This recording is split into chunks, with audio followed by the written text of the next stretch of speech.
Հարգելի հայրենակիցներ, պայքարի սիրելի ընկերներ։ Իհարկե նշվեց, որ մեր հանդիպման վայրը պատահական չի ընտրվել։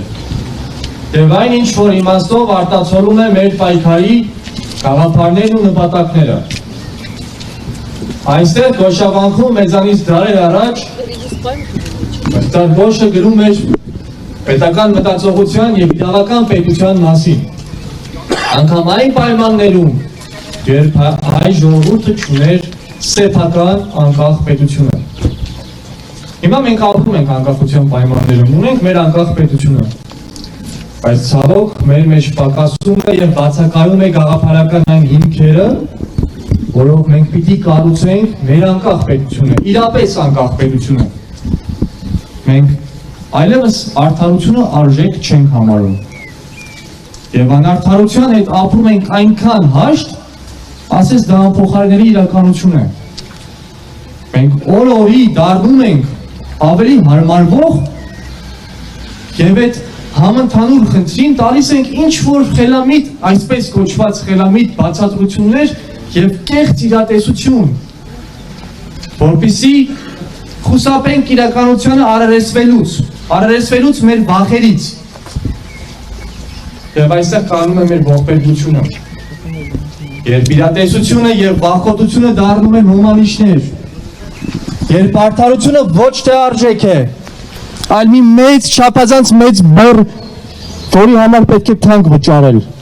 Այո, արդարության համար պետք է թանկ վճարել։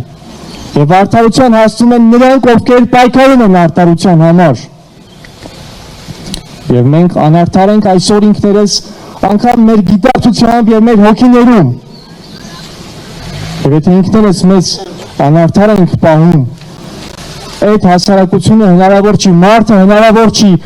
իր հայրենակցի նկատմամբ ունենա եղբայրական ոգի, պետության հանդեպ պատասխանատվության զգացում։ Եվ գիտեք, սա միայն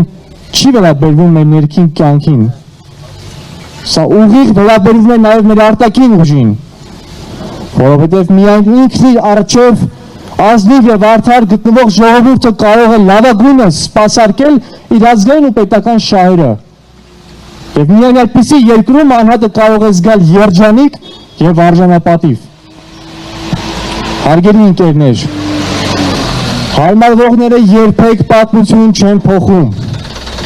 Եվ եթե մենք ցանկանում ենք փոխել պատմության այս ընթացքը,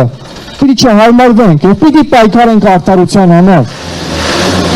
Հարգելի հայրենակիցներ, հույս ունեմ, որ այս ընտրություններին դուք չեք խաբվելու կեղծ խոստումներին, չեք հավատալու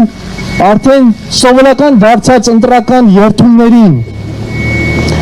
Պետք է ընտրության գնալ հիմնվելով սեփական արժեքների վրա։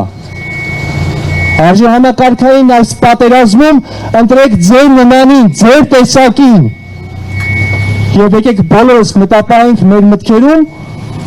որ Հայաստանի ապագան կառուցվելու է մեր իսկ ընտրությամբ։ Ինչպիսի ընտրություն կկատարենք այսօր, այդպիսի պետություն կունենանք վաղը։ Եվ ամենավերջում, արդարությունը գալիս է, որ մենք ունենանք իրապես ազատ, անկախ և արժանապատիվ երկիր։ Շնորհակալ եմ։